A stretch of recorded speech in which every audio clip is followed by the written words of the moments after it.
This is for all my real entrepreneurs, especially in the inner city, if you're in the tri-state area.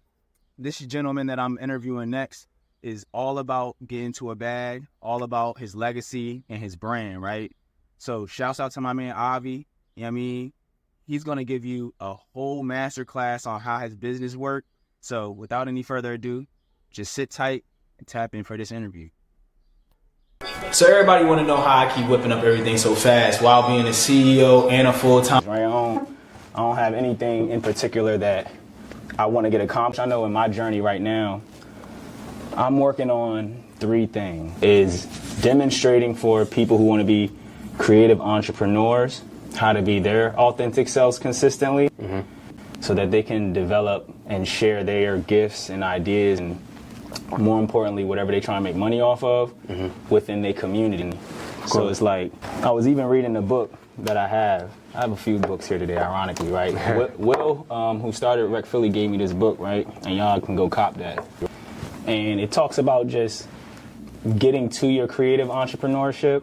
And so I'm brushing through it, and it made me realize, like, there was a lot more room for me to not narrow, but like make my message more clear, because people purchase things in boxes. That was something that I read, right? Like, when you're creative, you think outside of boxes, but like the way people consume and like find trust, more importantly, in things is with boxes, like it being very clearly distinguished. So that's where I've been at currently. Is I have all of my offerings, but now I have to make them much more simplified and clear, so that people can interpret them and see it for themselves, like see themselves in it. Correct. Right? So that's why I'm doing these conversations, so that I can slow it down and people can be like, oh wow, I didn't think of it like this. I didn't know this is how he does that. This is that story. This is this person, because I already have a community of hundreds of people, thousands of followers, this sold, that put in the, all that stuff's done. But like now I want to slow it down so that the world can really grasp it. So what is, you know what I mean, you can introduce yourself. I always wait for the introductions later, but like we have just like literally met not too long ago. So you can start with your introduction, and then I'll get into some questions. Well, my name is Avidan M. Respis. I'm the CEO and Director of Business Development with Briads. What our focus is on entrepreneurship, you know, teaching not just entrepreneurs, but also influencers and artists how to, you know, take their brands to the next level. I took some classes, you know, to really hone in on, you know, my business sense with the University of Virginia and also Wharton UPenn. And through those different courses, especially my personal branding course with University of Virginia, I learned how important and fundamental it is to have, you know, your personal brand in place. You know, a lot of people don't even really like have that narrowed down before they try to do like a big brand. You know, everybody wants to make $1 million in their creative field, but before you even do that, you got to kind of scale back. You know, you do have to start with the end in mind, but like, what are those like blocks that you set in place in order to build that wall? And I believe, you know, Will Smith had a quote that said, like, you know, if I'm going to build a perfect wall, and I don't know if he's the first person that said this, but if I'm going to perfect wall, I have to lay every single brick perfectly and focus on that one brick. And then eventually, over time, you will have that perfect wall.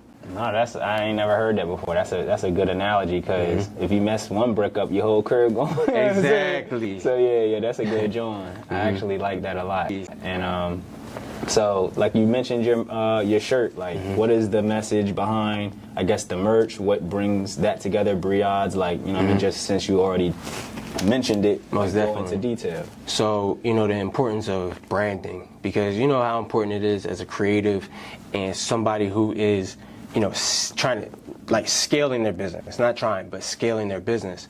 People have to recognize a certain brand, right? So when you see Nike, they have shirts, they have commercials, they have all these things. So when you see that check sign, you know what that means. So Adidas, Apple, even when you see an apple in like the grocery store, you're going to think of the product too. You know what I'm saying? Wow. That's along the same lines. So look at how strategic they have been with their branding. So there's so many creatives, and you know, Jiggy can attest to this too, that like, and you know, when we went to that open mic, how many were representing their own brand on themselves. You're supposed to be a walking billboard. Yeah. You get what I'm saying? Right. And if your brand truly matters, you at least need to be wearing your own shirts. Right. And that also, what we have seen through, strategic, operations and research, is how having the proper merch actually opens the door for conversation. Right. Because if you have a nice, like, we're at an event, there's so many creative people. They're like, yo, I like that shirt. Yeah, I made it. You feel me? I layered the vinyl. I did all that stuff. Oh, maybe you can make shirts for me. Okay, so now that turns into, a client type of basis. But even before we even get to that, I discuss how important it is, because people are visual creatures.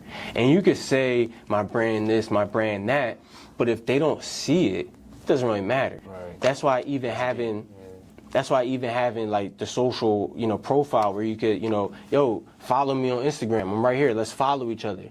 Y'all are seeing each other's initial brands through following each other. Yeah. Now you're going to watch how they operate in their brand. You know what I'm saying? Are they posting, stories where they're at different events and stuff? Or are they just posting like, memes? Yeah. Somebody that's just posting memes, you're recognizing their brand that, okay, it's kind of like a hobby. But if you see them out here connect, they doing reels, showing you the back end of what they doing, all these different things, you're more likely going to want to connect with their brand. You know what I'm saying? Yeah. Especially somebody like you that is like-minded, that's going somewhere. You're not going to follow somebody that's doing memes unless that's what they do. Yeah. And those memes are like entrepreneurial-minded to help you get further. Because, we can all laugh about the entrepreneurial struggle. People not showing up, people promising they going to pay, all that stuff. And based off of how you also take those experiences shows what your brand means too. So all that coming back to that personal brand, what do you stand for? I expected to get here a little bit early, traffic, all these things. My personal brand says, yo, don't worry. When we get here, we're going to mix it up. We're going to make it happen. Yeah. Some people, now the whole interview process don't go good because their brand is worrisome. I get you. Yeah. You know what I'm saying? So, and the reason why I sit down with you is because I see your brand. Even if you don't wear merch, which, I know that you're also, working on that, and you have your own merch too, wearing it more and people seeing that and then other people wearing it shows that your brand is like extended outside of yourself. All right. You feel me? No, and that's why, like, when I went, that performance you had mentioned,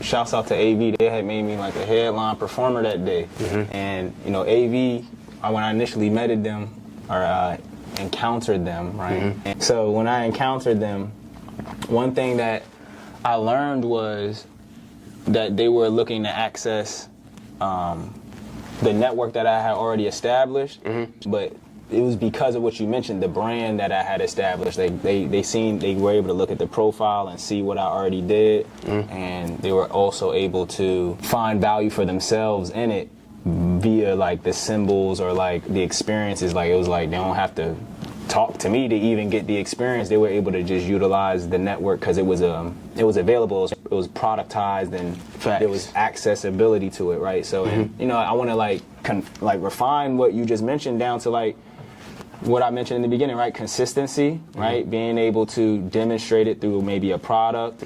And then he talked about authenticity, being able to share your social proof or your brand, just like being able to demonstrate it through maybe something simple like a website or your profile. Facts. And then lastly, the idea of collaboration, right? Because in order for you to know who you want to work with, those two elements I just mentioned, they got to be present. And mind you, this is if you want to do things as effectively as possible. Like you could Wild West it. I ain't knocking it. Like you just said it, like, right? If that's what aligns with you, like, putting certain elements into action allows you to be more creative or show up at a higher quality, do your thing. So I guess I'll even take a step backwards to, give people an opportunity and myself to like learn how you got here. So Virginia, you can take courses on like Coursera and different things like that. So Virginia University and also University of UPenn. So yeah, tell me, like the roadmap and the journey up until this point is, and then, I would even like to know what kind of questions, you got too, because I want to make sure at some point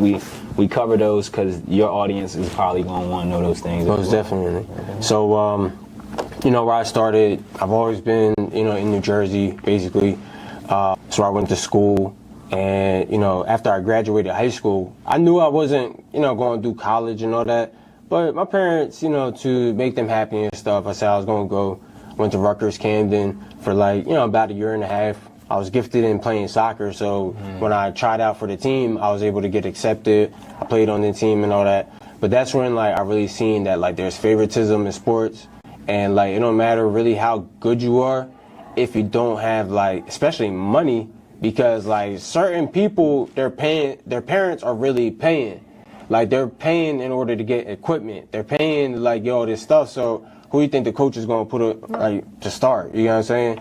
So when you look at these different things, I'm at the end of the day, I'm kind of just here. So it came to the point where, because I never really been good in school, because I ain't really apply myself and ADHD and all that stuff. And I learned so quickly and rapidly that when I'm sitting with other people and it's taking whoever time, I'm over here. You know what I'm saying? So now the teacher oh, what's the problem? This and that, you talking, so all this stuff. So, when I got to college, I'm partying, I'm social, I'm doing all this stuff. So, they're look, you're on academic probation, and you basically got to either put your grades together or that's it. Right. So I made the decision, and I had a friend at the time, and I've always loved cars. I still love cars, all them things. So I'm look, why don't we go get our automotive certification, and we'll start doing that. So we started talking about that. So we went to Lincoln Tech, and within 6 months or something like that, we got certified to do that. So, I started working at BMW because I moved up to North Jersey and stuff, because all this stuff started to teach me about, business and different principles. And when I was working at BMW, there was an incident where I actually crashed one of the cars. They had a terrible setup. They got these big poles, and I'm washing the cars, and you got a big pole right here, and then a big pole in the middle, and then a pole over here, and you try to fit as many cars into this one space as possible so that you can optimize your workflow. Right. So this car was I want to say this car was 200, because it was the BMW 7 Series. Too bad, but just considering my life right now. Yeah, so that's a little dolly, you feel me? So when I'm coming around the turn, I cut it too much, and I actually scraped the side on that pillar joint. So I acted like everything was cool, washed the car, I put it back. So they come and they're yeah, we gotta talk to you, this and that. So I'm playing cool, whatever, this and that. So they're yeah, did you crash, scrape up one of the cars? And I'm nah, everything cool, this and that.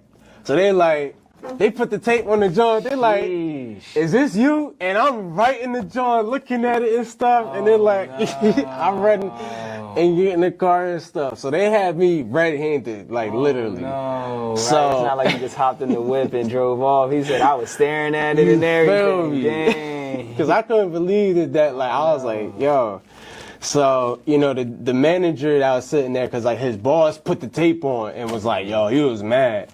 So my manager was actually upset, and he was yo, if you would have just told the truth, we would have been cool. You feel me? Yeah. Because he's yo, we got a whole body shop. It's nothing for us to fix these joints. True. We took you on as a liability being an employee anyway. So that threw all types of lights on, and I'm yo, I ain't never lying like this again, because, I'd rather just tell the truth, because at the end of the day, you can reconcile that. Yeah. So when they fired me, I had to go back home. All right. So I moved from North Jersey back down to Sicklerville. So I'm there. I'm not working, not doing nothing. My dad and my sister are doing network marketing. And, I'm not going to mention companies or whatever, but they're look, you're not doing anything anyway, so we about to pay for you to start, coming to the meetings and stuff. So I'm like, all right, I don't really care. Like, every time they listen to like the CDs and the educational stuff, I'm putting my headphones on, I'm out the window, like, yo, they on this stuff. So like, I went to this one meeting and the guy was talking about like the 45-year plan. And what this is, right, most of the time you're going to start working at the age of 20, okay? Yeah. By the time I'm 34. So by the time you reach like 35, chances are your salary is going to start to plateau and start to like peak. You know what I'm saying? And once that happens, if you got a house, you got a car, like as a man, if let's say you paying the car for your girl, your wife and stuff, whatever too, even that, wedding, because wedding, most of the time you're going to put on some sort of credit. The wedding rings, all these different things, that stuff add up into your lifestyle. And then you mentioned the cost of living too. Yeah. So all this stuff is going up at a certain point, and then all of a sudden when you get to 35, your income plateau. So it's like, how do you compensate for like that gap in between all the cost of living, cable, phones, all that daycare, whatever the case may be, and then your salary that at this point, you got to try to either go into an executive position and make 6 figures, or you got to like transition careers. Because now rent is going up, gas, all food, like everything's crazy. So it's like, what do you do in order to prepare? And that's not even the kicker. Right. By the time you get to the end, right, to retirement and hit 65, the graph go like this. And you hit retirement because you want to live off your pension and stuff. And that's, so your income is shot. You feel me? Yeah. And that's only a half or a third of the income that you was making. So if you got all these bills, what you gonna do with this? When I seen that gap and the dude was showing me on the graph, that scared the daylight out of me. And I was like, yo, I don't know if what he's saying is like he's making money with all these products, but the information, I'm gonna take that.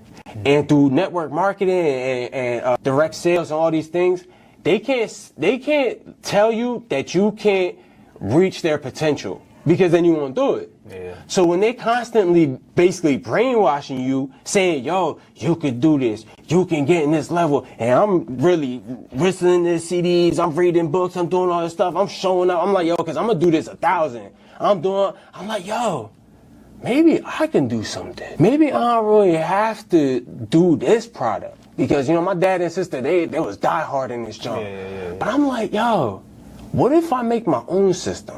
What if I become smart, right? I use the information, I package it just like what they doing, and I start selling that. And I start public speaking on, because that's all they doing. They public speaking to a loyal group each and every week. Every Tuesday, they know such and such is going to show up and pay at least $5. Now, you got at least 20 people in the room. Right. You making a little bread. And then those people, because you don't look at the front end, you look at the back end. Because how much money are those people spending on the products being in the subscription-based model that this company has set up? Yeah. So I start breaking down the system and all that, because I'm really listening. I'm like, yo, I'm going to do my own thing. So then I ended up moving to Israel, because that motivated me. And they're like, yo, if you got goals and dreams, and my mom always said this too, yo, you got to follow your goals and dreams, your passion, all that stuff. So now that I had the drive, now that I had some sort of new information, I was like, yo, ain't nothing going to stop me. I'm going to start moving. I might not know exactly what it's going to be, but as long as I keep moving forward, I'm going to find something. So in 2010, I was about like 21 years old. I moved to Israel, by myself. I immigrated there for, citizenship and everything. So I got dual citizenship for Israel and America. You feel me? So I appreciate that. And I got to live, and I know it's a long story and stuff, but that's why I asked. You I appreciate me. Yeah, like, this is interesting. So, the first year they have because everybody in Israel serve. Once you turn 18, girl, boy, whoever, you got to serve in the army, or you got to do, reserve global service or something, where you go to different countries, Peace Corps work. That's what it's called, Peace Corps. I know what you're talking about. So they send you on missions and feed people. Yeah. They build stuff. They do all types of stuff. So you either go to the army or you do that.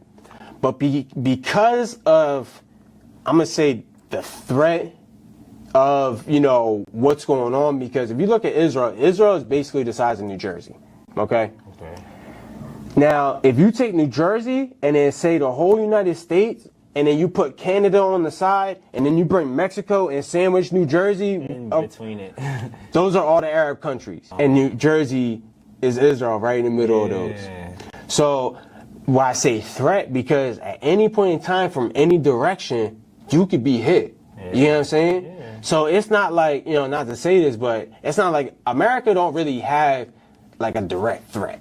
I understand what you know what I'm saying? Right. We going to places and doing stuff. Right. But when you like this is one of the episodes that you know, the Arabs had done. You know, it's not. This is real. Right. I was about to say. Right. We talking. So what they was doing was they was tunneling underneath from their borders into different villages and different cities, and they was coming up and shooting people and stuff, and going in people's homes and stabbing them up and all that. So it was only by chance that there was a soldier or somebody that was walking and ended up seeing them coming up out the ground. And then now they're like, yo, they've been tunneling. So now, like, figured out how we were doing it. You feel me? So now all the red lights is going. We found all the tunnels, all that stuff. So that was one of the things. When I was living over there, and I lived in the South, and the South is real close to you know, Gaza and all that. So they're able to shoot rockets like and hit like almost direct.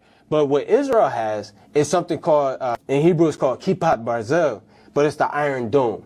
And what happens is as soon as the rocket go in the air at a certain point, this machine can read the trajectory of the missile and is missile guided to, you know, intercept theirs. So as you're like, because you know, some places you only got 7 seconds to hide for cover. You know what I'm saying? Like, and this can happen at any point in time. Sheesh. So you're driving your car, all of a sudden you hear it, you gotta get out, boom, you gotta get undercover, and you know, they have like different safe rooms and stuff like that on the side of the street for cases like that. Wow. So when that happens, you get out, and there's people that leave their car door open, all that, you know, you just put it in the park, you're out and you get in that thing. And like, if you're like, you can see like the warfare taking place right before your eyes. Shit. And that type of reality kind of make you look at stuff differently. I was hearing it making me think differently.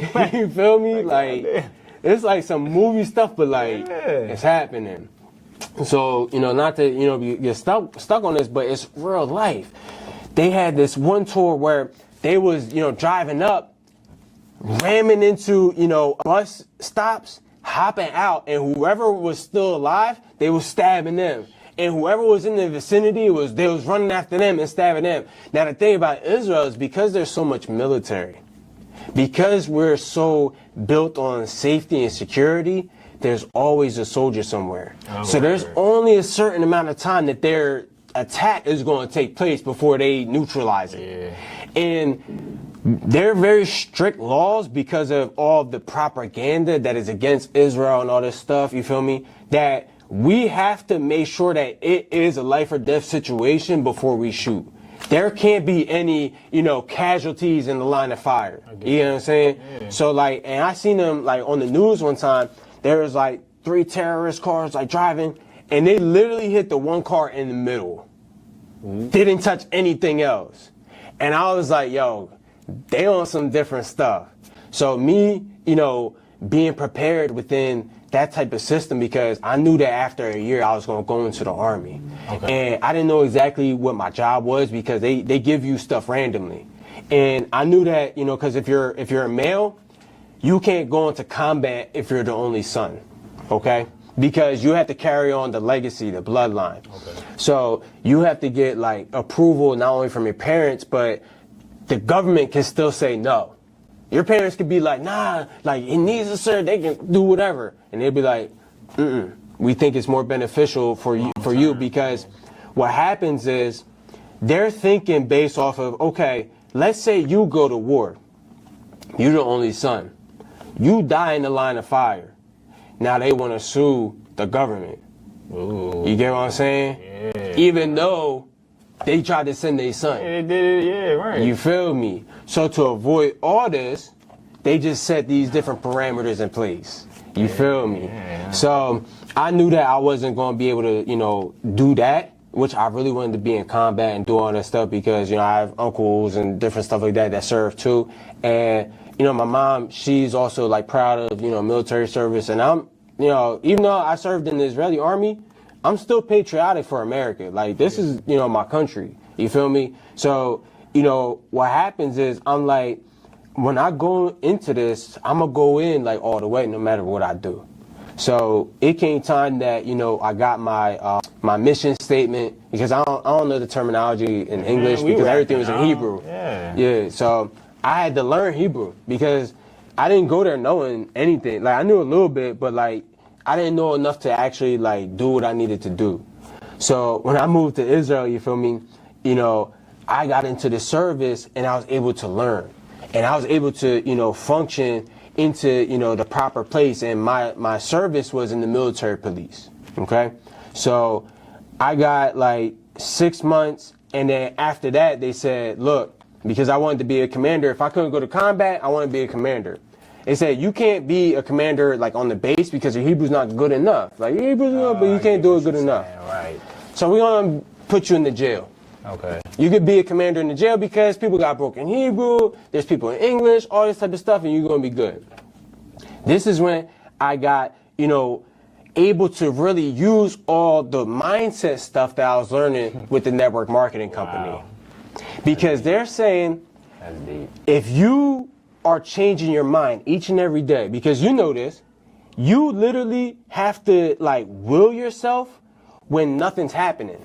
You know what I'm saying? Yeah. When you might not have any views, might not have any, sales, Yeah. all that stuff. You still got to push through. A lot of people, they quit. So many people, they go back to working jobs. Yeah. And it's like, yo, if you just push through this thing, you actually help me too, because we're all in that creative space. Yeah. And we need each other to, really have the environment grow and blossom. You can't have a garden, you can have like one little fruit or vegetable, but a true garden, you gotta have multiple stuff. You got different type of fruits and vegetables and all this, so that when people come, they're like, yo, you got a beautiful garden. You feel me? And then like, not to, get religious or anything, but biblically, when you look at the story between Cain and Abel, that's what God was trying to prove to Cain. He's like, bro, if you really understand your value, why are you not doing your best? And why you not giving me your best? More importantly, right. like, what are you saving for? Yeah. So many people, I'm going to just chill out today. I'm going to relax. For what? Why are you not going all the way, full, like 1,000 on everything? Once you go to sleep, you wake up. Yeah, for the first month, you might be tired. But once you make that a habit, Yeah, you get better at it. you get used to it. Yeah. I don't hear Brian talking about how tired he is. You know what I'm saying? I don't hear Steph Curry talking about how he tired. I'm sure they're in the gym right now. Right. Or if they're not, they're taking their resting regimen. Yeah, so they can be in there still, though. You feel me? That's the objective behind it. So, you feel me? Once I learned that, when I'm, in this space, and those people were tough. They're hard. Like, you talking, these people were built to kill. And you have to get them in line. And you can't make eye contact and have fear. You know what I'm saying? Because they can smell it. You feel me? And when you're in an environment like that, once you go out into the world, you kind of see that stuff is a lot less threatening. Entrepreneurship, although it's tough, what I've been through, it don't even compare. And I said that, when I was in the Army, I was like, yo, once I have my freedom, because they wanted me to go to officer school because of my, like, I had one of the highest grade profiles as far as, like body and all that stuff, and also mentality, because they do tests and stuff on you. You know what I'm saying? Like, there's a lot of stuff that, they do in order to see who the top soldiers are and who the best and who they're going to put in certain places in order to, keep the top tier of their military. Because even especially their Air Force, if you're not, if you can't see, you don't make the cut. Right. You feel me? So that level of excellence, and, a couple times I did fall into depression. because, you know, I didn't have none of my family there, basically all by myself. Trying to learn the language, right? I pretty much know it now, but, you know, still English is my language. You know, the person the woman I was with, stuff wasn't always working out, so all this stuff. So, you know, I try to talk to, you know, they have like the different psychiatrists and stuff, and they're like, look, okay, I understand you're going through a very hard time, but what we see in you is a phenomenal soldier. You're like, look at your numbers. Look at the stuff that you've done. You've done courses, you've done this, you've done that. You know, they pat you on the back. I know that this is a hard time, but you know what? We really depend on you. Every single soldier, you got about 13 soldiers in solitary confinement right now that without your work, they're not gonna make it. And I'm gonna tell you this one thing. This is the toughest thing that you're ever going to go through in your life.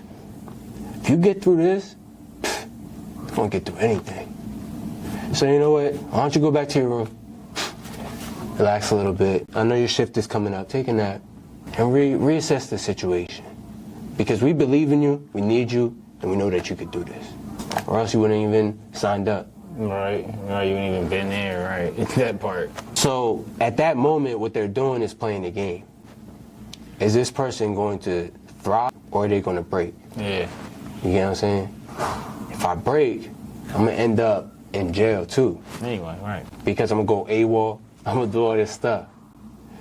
But if they see that I persevere through this, you know, hard time, they know the product of their environment. Exactly. You feel me? So it's like you know, and if you are, you know, a go-getter and you're like a survivor, all that stuff, when somebody's talking to you on that type of level, you think to yourself, am I going to quit? Nah. Quitting was never really an option. So, you know, that built on my mentality. And I said, yo, once I get out and I have my freedom, I ain't never looking back. So, you know, I already knew that I was going to create my own business and stuff like that. One of my friends in the Israeli army, he's like, yo, you one of them Les Brown types, you know? And like being able to rehabilitate those soldiers in solitary confinement, I was like, yo, if I could rehabilitate one of them, I could rehabilitate anybody. I could show anybody the way to do anything. Yeah. The catch-22 is people outside, they don't know how to manage or operate with their freedom. Wow. Most people haven't had their freedom taken away. Yeah, when you said it, that's what the first thing I thought, right? You feel me?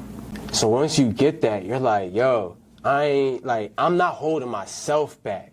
Because that's what we're doing most of the time. After people get out of work, they say, yo, I'm too tired to work on my craft. I see people do it all the time. This is where, when I consult people, I'm like, yo, if you plan on doing your job, you got to promise that you're going to put at least 5 minutes a day into your craft. And if you can't even do that, then you wasn't even about this to start anyway. And when people notice, because that's even a mental trick right there too, is when you do that 5 minutes and you start to see that you enjoy what you're doing, you want to do 10 minutes. Right. Then you end up being a half hour into your work. So, you know, my clients that apply that, they see dramatic results because when nobody actually has you wrap your mind around that, like, oh, I literally have to put 5 minutes. Like, don't say that it's too small. And that's the other thing. Like, we got too much ego. Oh, I really want to put, you know, an hour in and this and that and all that. And we talk ourselves out of just putting in 5 minutes. Just do the 5 minutes and you be cool. Right. Once you see that, by the end of the week, you got a finished product. But what I can promise you is if you don't put in no time, you ain't going to have no product. So, you know, my friend, yo, you could be one of them Les Brown dudes. I'm like, all right, yo, I'm going to do that. Started my first company, you know, coaching, personal development and stuff. What I noticed was, yo, young black man, a lot of people ain't really listening to me. You feel me? And that's not to be like, oh, like this is like racism or anything like that. That's the reality of the situation. People, yo, show me the money.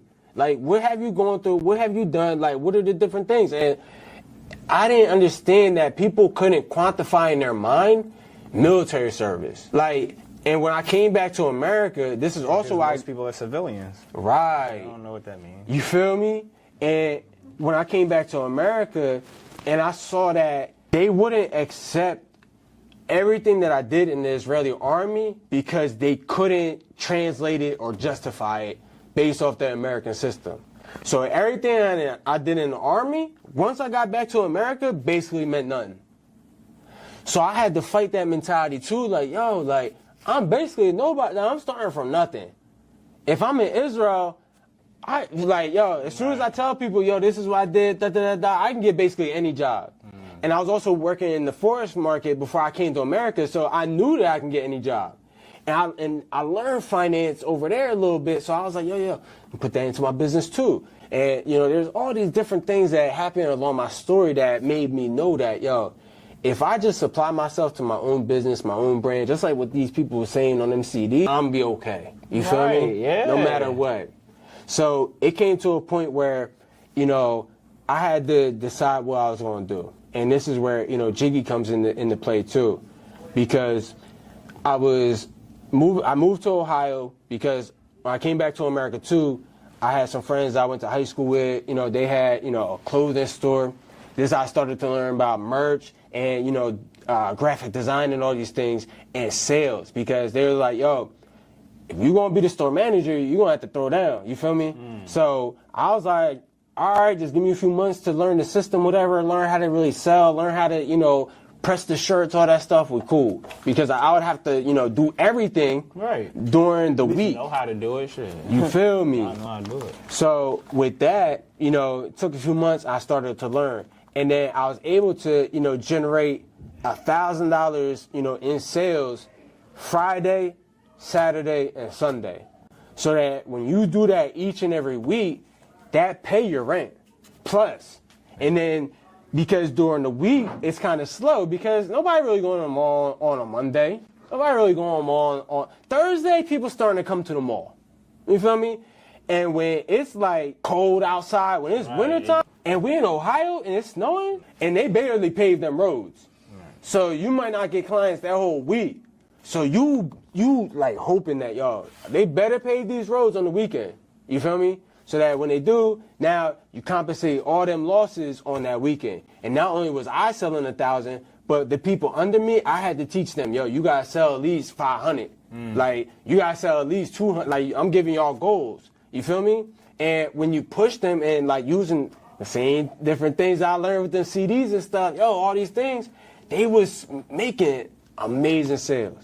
They was doing it to the point where when I left, one of the people took my position. Word, you feel me? Good join. You feel me? Good join. So I knew that what I was doing worked. Now I left that position because I realized that I was just basically, you know, working for them.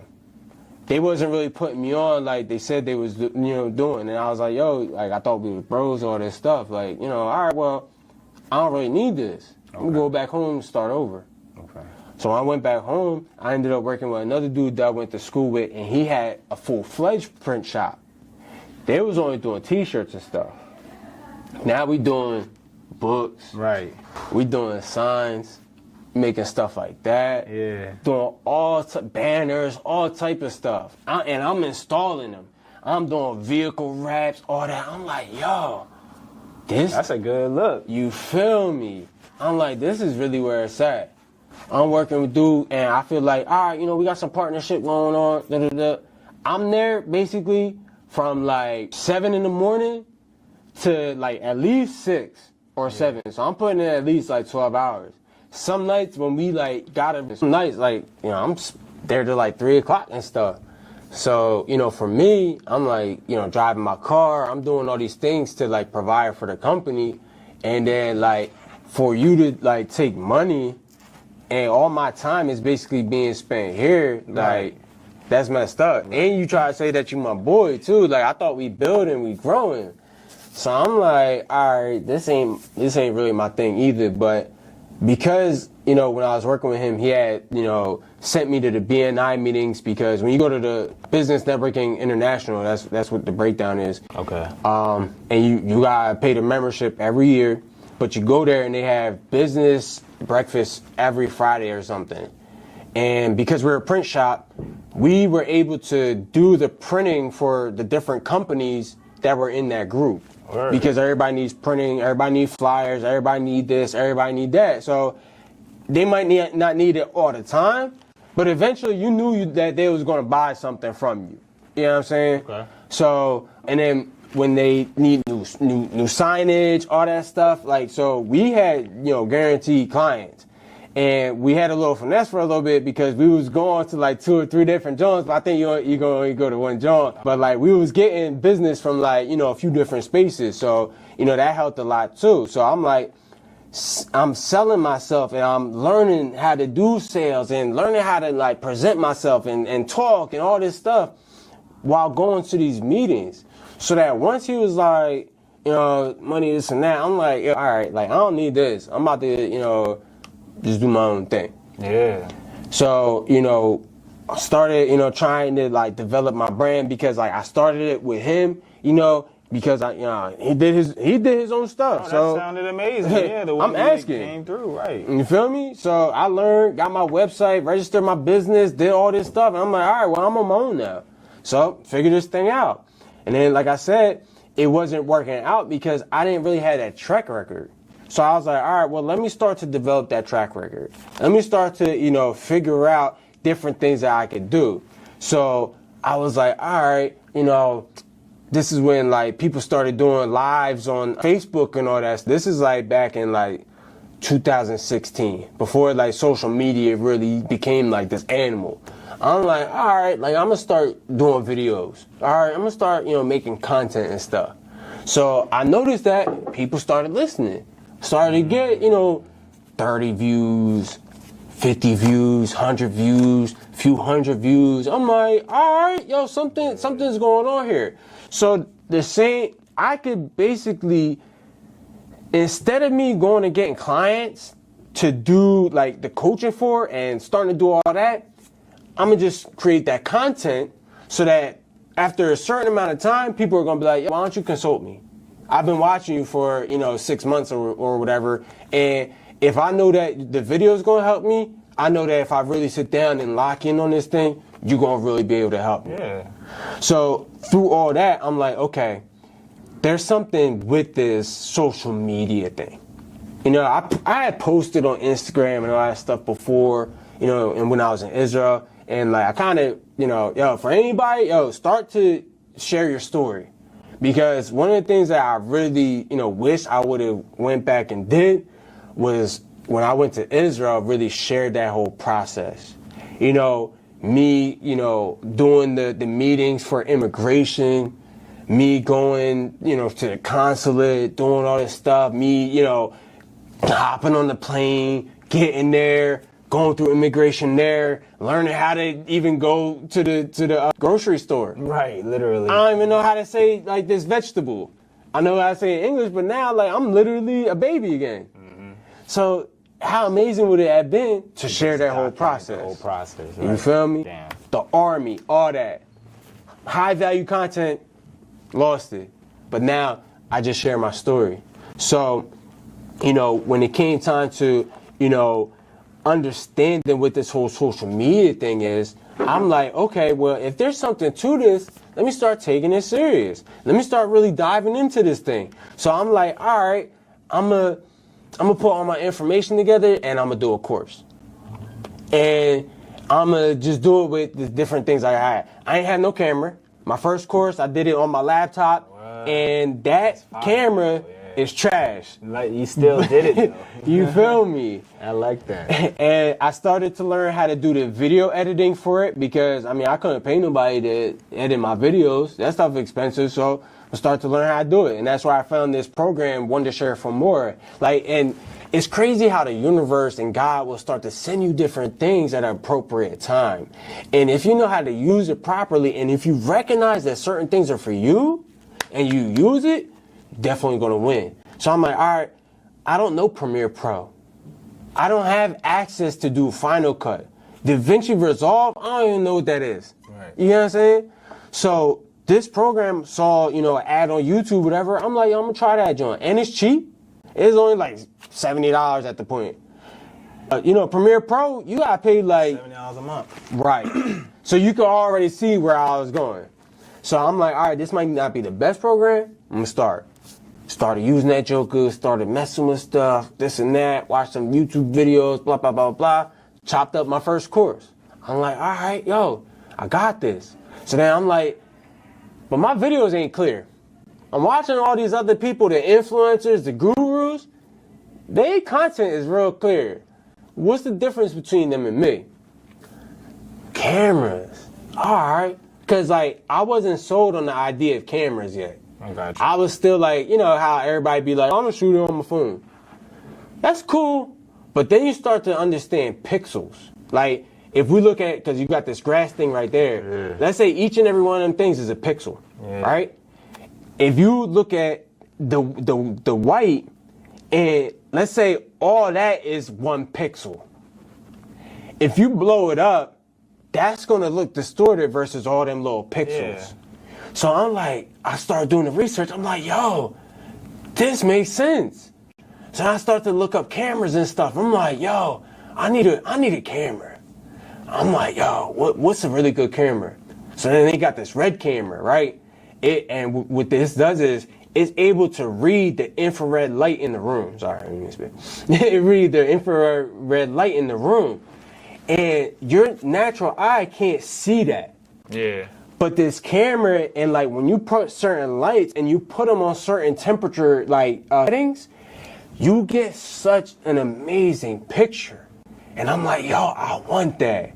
I need, like, if people are gonna take me serious, this is what I need. And like, it just take out the whole, like, it really show the whole body, and it do what the eye do, because you don't notice, but as I'm looking at you, everything else is blurred out. Right, yeah. You feel me? Yeah. When you do it on your iPhone, everything's still in focus. Now they got those different apps and stuff that cut you out and put the focus right on you and stuff. But when we first started doing this, they ain't had that stuff. You know what I'm saying? Yeah, right. So I'm like, yo, I want that. How do I get there? This red camera, for just the box, it's like $25,000. And that's not even you being able to shoot nothing. Right. The lens, $75,000. The cards, $2,000. If you want the gimbal joint, that joint like 10 grand. I'm like, yo, this joint adding up. I'm like, weapon. You feel me? I'm like, this one camera about to be $500,000. Right. What? But at the end of the day, if you look at Hollywood, that's what they're shooting with. Yeah. And if you want Hollywood quality, you about to spend Hollywood money. So I'm like, all right, you feel me? I start taking notes on this, because I take notes. Everybody start to take notes, because scientifically they say that when you start to write, your head is connected with your hand, and when you start to put that down, some sort of magic, metaphysical thing take place within your brain that it starts to really, really sink in. Word. So I take a lot of notes. So I was like, yo, I'm gonna start, I might not be able to afford it now, but if it's on my dream sheet, I'm gonna get it one day. So how much is this camera? How much is that? How much is that? All right, bet, cool. I really got smacked in the face by this thing. I'm doing research. Boom, I'm watching them. They got a Lamborghini. I'm like, okay, what they doing? They welding, they doing all this stuff, this and that. Boom, they take the same $250,000 camera. They lining it up, they putting it on, boom. They got this camera on the Lamborghini. I'm like, yo, this is like $1 million Lamborghini right now. This junk crazy. Right. Why are they doing this? Ferrari come into the picture and all this stuff. They keeping up with the Ferrari now. Right. They getting all the angles, all this stuff right with the Lamborghini. So I'm like, yo, your Honda ain't keeping up with a Ferrari down the course. No. So what they did, they made themselves the apex predator of doing car commercials. Right. They ain't got no competition, because who can you say got this Hollywood camera on a Lamborghini? Right. Ain't nobody doing all of that. Ain't nobody got it. You feel me? And Ferrari can afford to pay $500,000 for a commercial. Right. Because once they send this in the email marketing to their previous clients, We got the new Ferrari coming out. Pre-order now. Right, what's up? They done sold 10 already. What's up? You feel me? That joint going crazy. So with that being said, and I started to learn, and like I was like, yo, this is it. Cause I don't know them people who got this Lamborghini, and I ain't never seen these people that put this camera on this car, but they got it. They got it, right. And I need it. So I'm in this thing fully, yo. There's money here. So I'm like, yo, Ma, I need a camera. I don't know what we gotta do, but I gotta get a camera. And so we started to do the research on cameras and stuff. My first camera was a Canon T6i, and Cameron T6. It wasn't even the I, because the I do like, it has an articulating screen. Okay. That's the one you want to get. That's the one you got right here. Okay, so I don't buy them unless they got the screen, because like you said, like it's a need. You feel me? Right. My first one didn't have it. So I learned right then, because I don't know nothing about cameras. Just getting in, right. I learned in there. First one I had didn't have it either. You feel me? But I was like, yo, why don't I get an external monitor? So I bought like an external monitor, and I bought like a 4K joint, not knowing that if your cameras can't shoot 4K, it's not going to really boost out 4K. There you go. So I'm like, all right, bet. Even though this camera cool, it's, getting stuff, I feel like I could do better. Start to do more research. Then I started to accept the belief that better cameras do better things. And I'm like, all right, so, I'm like, I'm gonna have to get a better camera eventually. I don't know how, but, I'm gonna get that.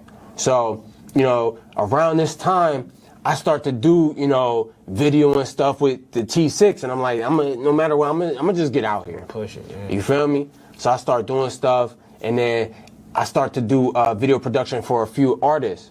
And one of the artists, matter of fact, that's what happened. Going back a little bit, I was working with an artist, and he had a camera. He had the T5i, okay? Now the T6 is a little bit better than the T5i, because you know how it go and all that. So I was using his camera, and when I was shooting his music videos, everything was good. You feel me? Everything's this and that. It ain't my camera. It came to a time where he was like, yo, I'm about to go on vacation. I got to take the camera with me. So I'm thinking to myself, I know where this is going. if you take the camera and I get some clients, I ain't got no bread. And I ain't finna tell nobody, I can't shoot your stuff right now. So that's when I was like, I need to get a camera. So boom, we got the camera and stuff like this. So, I was working with him, but then I was like, look, I kind of want to, do some different things, this and that. I want to, just branch off and just do something else. So I kept on, diving into my own thing, and I actually started to shoot, videos for Camden, because I was like, yeah, I'm going to start, telling some stories. Okay. So I started to, go in the trenches, with my camera and stuff a little bit, take pictures, this and that. And people started, to receive that. And it was like, yo, check this out, this and that, this is a problem, blah, blah, blah, blah, blah. So I'm like, all right. So I met, this guy, his name is Gary, and he was like, yo, I want to bring you into, like, doing some of the, like, political and, like, community activism stuff. So I'm like, all right, this might be cool, you feel me? We gonna, I got Road Dog, we start, sharing these stories and this and that. All right, this is a different way. So I start to learn, more about video production and documentary work. Okay. Because how you shoot music videos isn't the same as how you shoot documentaries. How you shoot documentaries isn't the same as how you're gonna shoot your reels or your promotion video or different stuff like that. They're different arts. So I'm like, okay, I'm gonna learn how to do these different arts so that when I have any type of client, I can shoot anything and anything goes. So, I stopped working with that artist, I'm working with this guy, and then I ended up meeting, my business partner, Jiggy Woods. And he also is doing music. So I'm like, all right, we met through a mutual friend, because, through the same guy that I was doing music videos, one of his friends asked me to shoot his podcast, because that's when podcasts started to get, you feel me? Yeah. So I'm like, all right, I'll start shooting on podcasts. We did some promo videos for that, everything's cool. But they wasn't really like here at the time, because nobody was really believing in this thing yet. It's still brand new. So you was new to the party, right? You feel me? So I'm like, you know what? I'm gonna just keep on pushing regardless. So that's where, you know, the same dude with the podcast introduced me to Jiggy. And, you know, I was like, yo, I do music videos, this and that. He was like, yo, all right, I do music. Let's see how we can link up. So we did a couple, you know, just iPhone freestyle videos, this and that, just to, you know, create some sort of, you know, business partnership and see where this is going. And, you know, at the time, I didn't have no really good camera. So we working with what we working with. So I get a call from, you know, the same dude I said took my position when I left that t-shirt place. He like, bro, and he been asking me to start a store with him. Right? He's like, yo, let's do a store, this and that. This time I'm like, I don't really have nothing else. You feel me? It would be a good look to get my own store, this and that. Yeah, we gonna partnership. All right, cool. I'm gonna move back out to Ohio. We gonna do the store. But the thing is, like, when I come out there, I'm just doing the store. Like, I'm doing my own business stuff. Like, I'm still, like, doing consulting and stuff, so I'm trying to find clients and all that. So, like, I'm not letting anything get in the way of that, you feel me? So he's like, yeah, everything cool, you know. So I'm like, all right, go out there, everything cool for a little bit. Then he's like, yo, why don't you come to my open mics and start, you know, recording me and stuff. So I'm like, okay, all right, you feel me? Right. Cool. I go to one open mic, I shoot, you know, this and that. Next time, he's like, yo, you know, I want you to come. I had a pre-arranged meeting. So I'm like, bro, I can't make it this hour. Like, you feel me? Like, maybe next time, I don't know. But like I said, I'm really focused on this and that. Right. So, you know, a couple other times that happened too. So we got close to actually being in the store, and he's like, bro, for real? Because you don't want to do, like, all that stuff, you not part of the store now, too. So I'm like, bro, I literally moved out here just to do the store. So, like, now, everything I moved out here for is, like, for what? So, talking to Jiggy, I'm like, yo, I'm about to move back to Jersey, like ASAP, because, like, yo, this is crazy. Like, I can't believe this, you know, all that. So he like, yo, for real, you tell me I don't got to get a job, I'm locking in and, like, shoot, we doing this thing. And I was like, nah, for real? Because, like, yo, if you serious, I'll hop in the car right now. Right. He's like, dog, you feel me? He said, yo, dog, just tell me I don't gotta get a job, and we doing this. Hung up the phone, packed all my stuff up in the car as quick as I could. Boom. It was right on my way in the middle of the night, on my way back to New Jersey. I didn't care what was going on. You feel me? Came back to Jersey. This was around, like, December. It's a little bit before December. And I'm like, we gonna start to, you know, create a business and all this stuff. We gonna really, like, get this thing off the ground and stuff. So I already had the domain, Briads.com, from my previous business. So I'm like, yo, how can we evolve this, right? So, you know, I ran Briads down because for real, that's not how it was first pronounced. But, you know, over time, you know, we got the pronunciation. We're like, yeah, Briads is it. So, you know, Jiggy was like, yeah, Briads cool, but I feel like it's still, like, missing something. So I was like, what if we say Briads Corporation of America? He's like, yo, that's the one. You feel me? Because now we're setting ourselves as a big brand. Briads Corporation of America, like, who has the audacity to put America on their stuff? Only big brands. Right. Only big corporations. So I'm like, yo, I think we really got something here. And the fact that, yo, you're not the only person that need video production. Like, we got all these people that need video production. Now this whole influencer movement start going. And I'm like, yo, we got a whole pool of clients. All we got to do is start tapping into these people. I'm like, yo, bet. So I'm like, yo, we going to register the business. We going to do it, you know, on the media, all this stuff. Jiggy like, yeah, this makes sense. Boom, boom, boom. So I'm like, all right. We're going to register the business. End of December 27th, I believe. We registered the business, Briads Corporation of America. We had our first investor give us $10,000 for our business. Right. And he was like, yo, I see what y'all doing. I just want to give off the strength. And, like, yo, you know, at the end of the day, like, yeah, I could be pressing, but, like, I really just want to give to somebody who's doing stuff. So when we got that $10,000, I'm like, okay, we need a better camera, right? Right. Not only a better camera, but you need a better computer. Because if you don't have the right graphics card, you can't shoot video edit. You can't do video editing. Yeah. And Premiere Pro and all these programs don't work. So I'm like, all right, we gotta get a camera, we gotta get a computer, we gotta get all this stuff. So out of this $10,000, we gonna invest into new infrastructure. Okay, got all that stuff, shot better videos, got more, into the community too. Then, even to the point where I was able to meet, the governor of New Jersey and stuff. You feel me?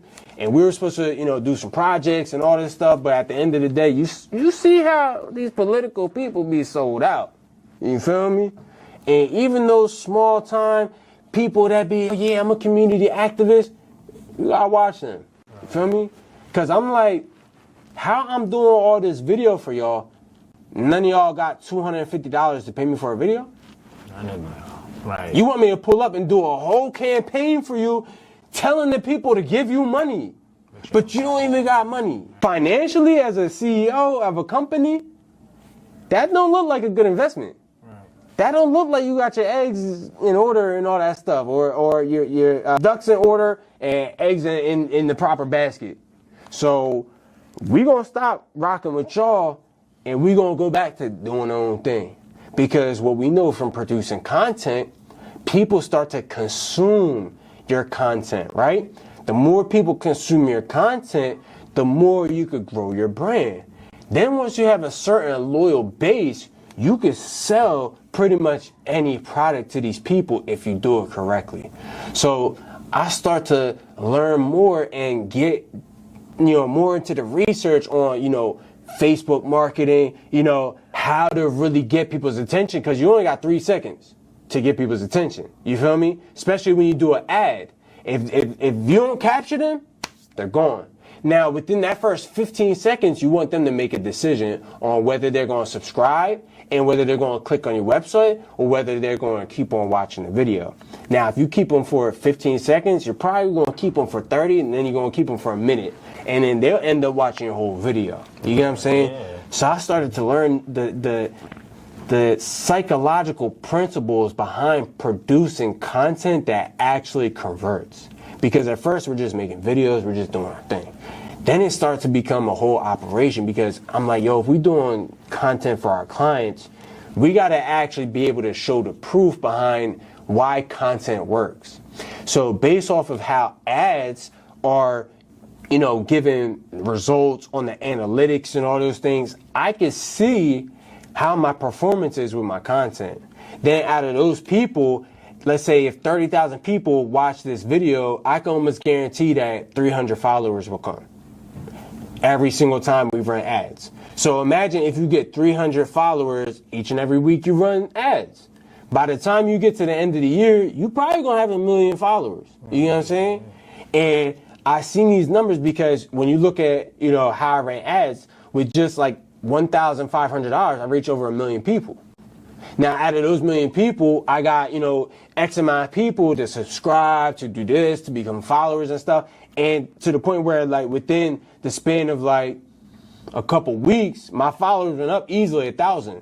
And that was just in a few weeks. So I'm like, what can you do with that growth for your business? Yeah. If every time you run ads, you get a new 1,000 followers. You do repeat ads, because just like we know, content is expensive to create. Okay. So if you create something that is called residual content, which is content that makes people come back, that, just like what Jiggy was saying, he still gets value from the story that I tell each and every time. So when people come back to watch your videos, they're going to get increased value each and every time they watch it. That's residual content. That's the goal. So that each and every, video or each and every post that you make, and you see my posts on social media, people save them. They come back to them. They like, because the caption, if you're going through a hard time, you read my caption, you probably gonna feel better. Then you look at my pictures, you're like, yo, this guy's some inspiration, he's some motivation. If he doing it, you feel me, I might be able to do this thing.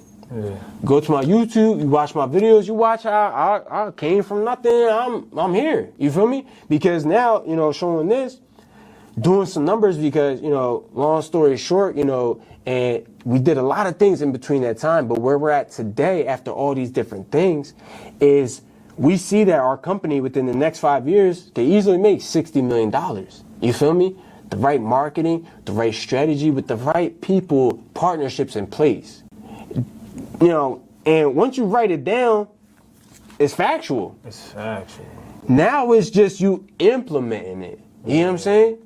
I'm not one of those people, and if you're one of those people that be like, oh, it's just in my head, I probably won't do business with you. Because you got to be able to write the game plan down. Because even the Bible says, write the vision, make it plain. If I hand you this right now, you might not understand stuff, but you'll see the numbers and be like, all right, now what does this mean? Yeah. So now we can break it down. All right, there's 300 million people in the U.S., right? 0.5%. Is 0.5% a lot? It's not even one, 0.5% is 1.5 million people, okay? Now, that is what we would call the extended grand market, okay? Now, we're not going to try to get all these million people, you feel me? But out of that, 10%, because, if you know marketing and stuff, you work with 10% numbers. Everything coming down 10%. That's how you funnel down and get your realistic numbers, okay? So 10% of that 1.5 million people is 150,000 people. Now that's our total market share that we want to literally try to market to. Now out of that, 10% is 15,000 people that can probably afford our product services and will convert. So that 15,000 people, right? We're going to look for them to spend, $2,000 per year based off of products, services, memberships, all these different events, right? Because, even once we, hash out the whole event scene, we're going to host more events, you know what I'm saying? And where the event money is coming to us because, I want to go to a lot of events and support a lot of people, but through us starting our company, we've paid out a lot of money. So now we're focused on bringing that money back in so that we can pay people and hire people and present more opportunity so that we can get more people moving in the right direction. Because when we show the proof that what we're doing works, we pay salaries to 5 new people, right? Because I don't take a salary as a CEO, let the money go back into the company, reinvest all those different things. But I'd rather pay, the people working in a company because at the end of the day, that shows proof that you actually gain something from us. And I'm not taking anything from that, putting everything into the brand. So, with people paying into that, you know what I'm saying? And then we also have like investor pools and different things like that. So that this $2,000 really ain't a lot of money. You know what I'm saying? And then, after that first year, which will give us $30 million, the years after that, if we just, break down 25% of that for loyal clients, and that's like about 3,750 people that are spending $2,000, that's $7.5 million per year. And over 4 years, that 30 million plus that next 30 million, that's 60 million over the course of 5 years. Right. Broke that down with my interns. They got all excited because now you can quantify the business. One shirt, $25, okay? It's not a lot of money. If you get a shirt each and every month, times 12 months, that's like about $600, okay? But we got hoodies.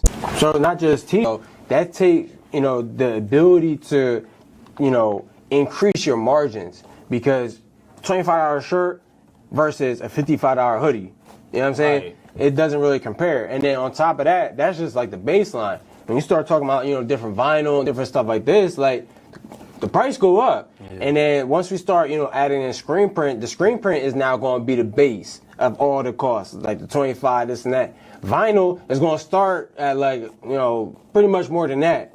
So looking at these numbers, looking at, not only our merchandise and all that, but mentioning, the investors agreement, nothing. Right.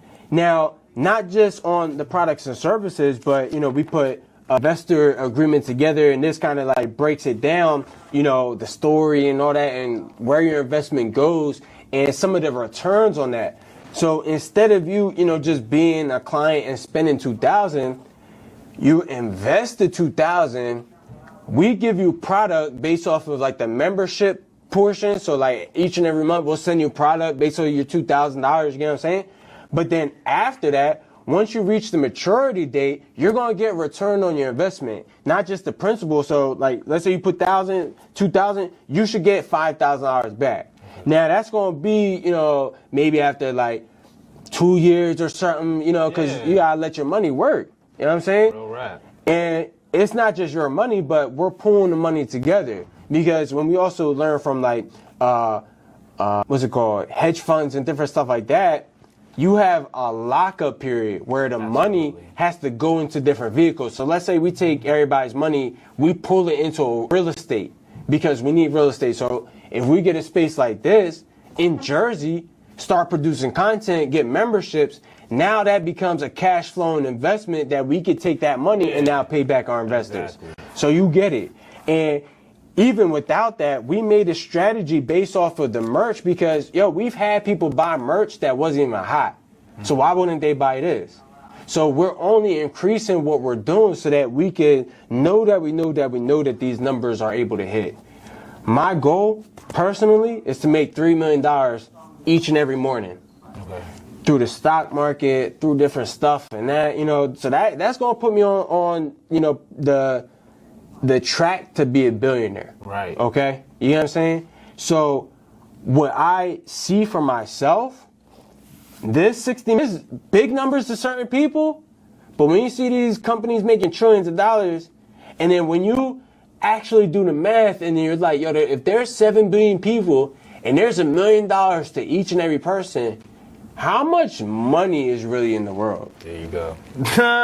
So no, that's an excellent point to make because with digital communities, it delocalizes and decentralizes the access that you have to people. Yes. You feel what I'm saying? So it's like before you might have been only able to serve who you could walk to, and then you could only serve who you were able to talk to. And now you can, like you said, create content that in 5 to 10 more years like that, that's still generating more leads and things like that. So exactly. You know what I mean? Before we slide today or even get into a deeper part of the conversation another time, because I want to actually expound on this because we're doing a lot of mutual things. So what are I always like to, you know, try to create some content, some short form content for Instagram, because that's how people get, you know, acquainted and engaged with these longer forms. So what are 3 things that I'll start off actually? I'll give 3 things that I learned from what you were explaining, and then I would like you to give 3 examples or just ideas, anything you want to share. It don't even got to be 3. It could be less than 3. It can be more than 3. I always say 3. And if y'all watch this faithfully, y'all like, why do you always say 3 and then retract it? 3's a magic number. Because it's like I'm just So the first 3 things that I learned having this conversation with you is like I mentioned briefly, I have a digital community that I want to foster and help provide people to be their authentic selves so that they can go out and create digital communities of their own, right? Specifically creative entrepreneurs, though. Most definitely. And so that's similar to what you're doing, but you serve a different person with different services and experience and opportunities. And so that was one thing I learned is like, okay, I'm not the only person doing this. That's right. All right. And then 2, the second thing I learned was you talked about how being in a different country like gave you perspective on like there's just like harder experiences and then it molds people differently. And it made me think about like I'm from a different country. I'm from the United Kingdom, and then I came to the United States, and then my parents ended up having a breakup, so then that put me in a single parent household, and then that put me in the hood. And it just like started, the way your story started unraveling, it started reminding me like, wow, that's probably why people don't, like you said, understand the militancy that you come from. People don't experience the trauma or the experiences I have. So sometimes when I'm communicating it, they're like, it doesn't really resonate. Right. But then the people who've been through it, they're like, it's like I don't even have to tell the whole story. They're like, and then your mom did this too, right? So it's like that was very, you know, that was dope to receive. And then maybe the third thing was that studies that you do outside of college. Right? So like if you just talked about all these millions of people and billions of dollars, and it's like the larger majority of the population in the world does not go to United States college. That's not what they buy and sell all day. Right. So like if you just are only using products and marketing them based on the 300 million people, like you just mentioned, that's the beginning. But that's not the end. Like, that's just like, you could start in America, and then like maybe you can translate all your work into Korean with AI, and then the same video you just made could like serve. It might not serve, like you said, it's not about getting the whole population of Korea, but if there's 60 million people and then you apply those 10% rubrics, you might walk out of Korea with 6,000 clients, right? So it's like, these are just interesting things that I learned, and you know, even just like was able to be reassured of, right? So you can go and take it over, like all three things you want to offer to people. And I'm happy that you received it too, because, you know, as a creative, and, you know, I want to say that, you know, you're a genius in your own right too. So as like a genius, because this takes a sort of genius to take nothing and to make it something. So when you start to, you know, get on that pathway and like you start to really, you know, hone in on yourself, you know, you try to find your tribe and people that could, just like you said, resonate with your story. So, you know, I too am more confident because it's been a while since I've been on an interview. So, you know, our connection and then you asking me to, you know, hop on reaffirms and reassures that, you know, where Briads is going, we're on the right path. You know, we're fulfilling the right market. There is a need for our business and for our services, for our brand doubters, because, you know, since people can't see, because I like to do stuff low key a little bit, so since people can't see the immediate cash flow, they be skeptical. I get you. But just like I broke this down, I'm like, yo, if you really like paying attention, if you really listening, you don't got nothing to be skeptical. It's like simple numbers. So like seeing other people that are like-minded like me, you know, growing, developing, and like persevering, that, you know, gives me more confidence and stuff. So I guess, you know, that's one. Right. Number two is the fact that, you know, you don't have to be perfect to even, you know, keep going, right? Because we get to a certain point, especially in our industry, just like I was saying, you want to be like crisp and all that stuff, but you still got to get back to the basics, pull out your iPhone, go live, hit a reel real quick, you know what I'm saying? Figure it out without all the team, because like are still performing when nobody's watching. Yeah. Just like they say. You know what I'm saying? Dave Chappelle was going all around the place when he wasn't on Comedy Central. He was still doing tours. You feel me? Doing tours. Doing it. Pulling up, showing up. So like showing up no matter what is important, because, you know, you waiting on somebody to show up right now. I could have not showed up. You feel me? Because I don't even like coming to the city, but for things like this, I'm gonna show up. You feel me? And then, you know, number three, having a space to create. You know, shout out to Rec Philly for, you know, having this space that, you know, creatives can come together. You know, we ain't break bread, but, you know, we breaking bread on conversation, on mindset. Because, you know, even the word says that the man does not live off bread alone, but every world. I like when I got saved, because that's a whole nother story for another day, because if you know that being in Israel, you gotta be Jewish. So obviously I'm Jewish, but when I came to Christ, certain principles stick with me and they make sense in business. So scriptures, I'm seeing them come to life, and that's reaffirming that, you know, at the end of the day, yeah, we might not have our own Rec Philly yet, but we will have these things. These numbers will be real for tomorrow. You heard, man. I gotta get an outro from you, but that was a good outro. So hold on, we gonna see y'all next time. You feel me? Hold on.